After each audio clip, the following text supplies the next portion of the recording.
Hindi ko alam kung maaari nga ba maging posible ang pagta-time travel para sa mga tao, kagaya na nakakabilib na kwento natin ngayon at pawang may katotohanan lamang. Ayon sa tanyag ng special theory ni Albert Einstein, posible makapag-time travel sa pamamagitan ng paglipad lulan ng spacecraft na may 99.5 speed of light. Subalit, ang resulta ay hindi maitutulad sa mga napapanood at nababasa natin sa mga science fiction movie.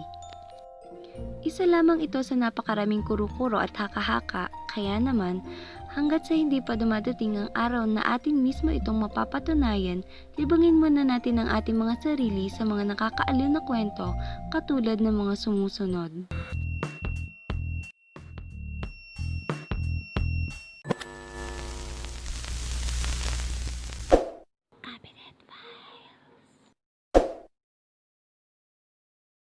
Noong 2003, isang nagngangalang Andrew Clarkson ang inimbestigahan ng FBI sa paghihinalang siya ay sangkot sa insider trading na naging dahilan ng pagtaas ng kanyang stock investment mula sa $800 hanggang sa $300 million sa loob lamang ng 2 linggo.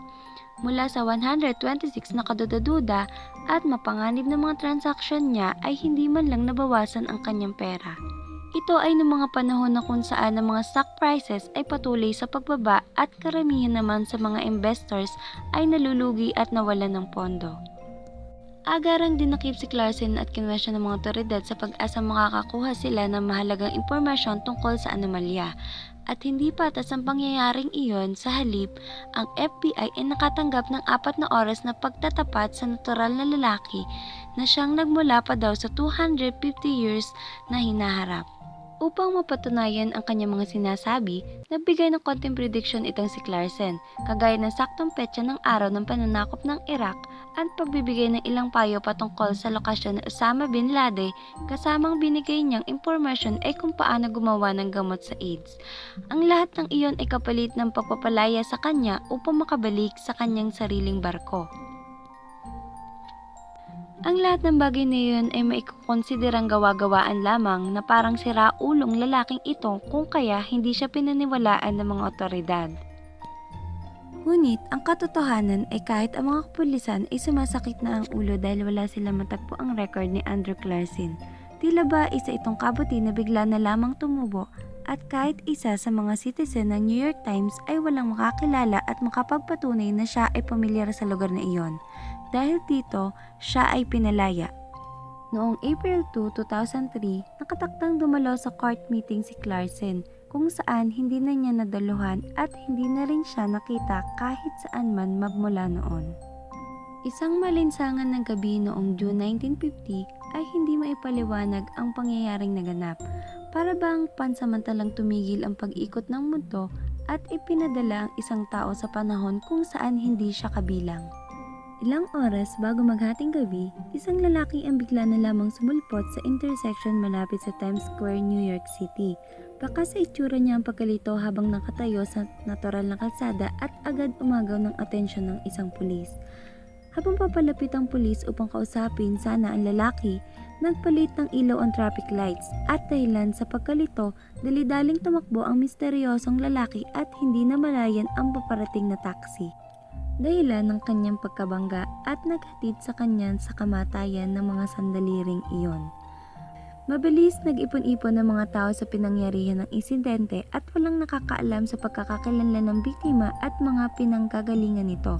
At higit sa lahat, walang makapagpaliwanag kung paano at bakit bigla na lamang itong sumulpot sa gitna ng intersection na yon. Samantala, ang itsura niya ay medyo kakaiba. Magarang kasuotan ng lalaking pero ito ay may kalumaan na, o kumbaga ay hindi angkop sa panahong iyon. Nakabotones ang mga sapatos, checkered ang pantalon at dibotones din ang coat na ternohan sa top hat. Ang ganitong pormahan ay masasabing in, isang siglo ang nakaraan. Sa loob ng kanyang coat ay may mga letrang maingat na ibinorda. Rodolph Pence ang ipinagpalagay ng mga otoridad ng kanyang pangalan. Sa pag-iimbestiga ng mga pulis, may mga ilang pa mga bagay sila na tuklasan sa mga gamit nito na nakuha mula sa kanyang bulsa. Ito ay mga lumang barya at papel na pera na ang isa pa ay may petsang 1876 at ang mga nakapagtataka Ang lahat ng iyon ay nasa mabuti pang kondisyon. Meron ding token na gawa sa tanso na ginamit para sa 5-cent beer mula sa isang salon ng New York. Ngunit ang salon na iyon ay wala na nakakakita at nakakaalam kung saan banda matatagpuan. May isa ding liham na nakuha mula sa Philadelphia na may petsa June 1876 at isang bill para sa pagpapaligo sa kabayo at paglilinis ng karawahe at ilang pang samot-saring mga cards. Ang opisina ng missing person ay tumulong na sa investigasyon, pero napag-alaman nila na ang lalaki ay walang anumang record. Walang fingerprints, walang ID at walang mga reports ng anumang pagkawala ng taong nagngangalang Rodolph Pence.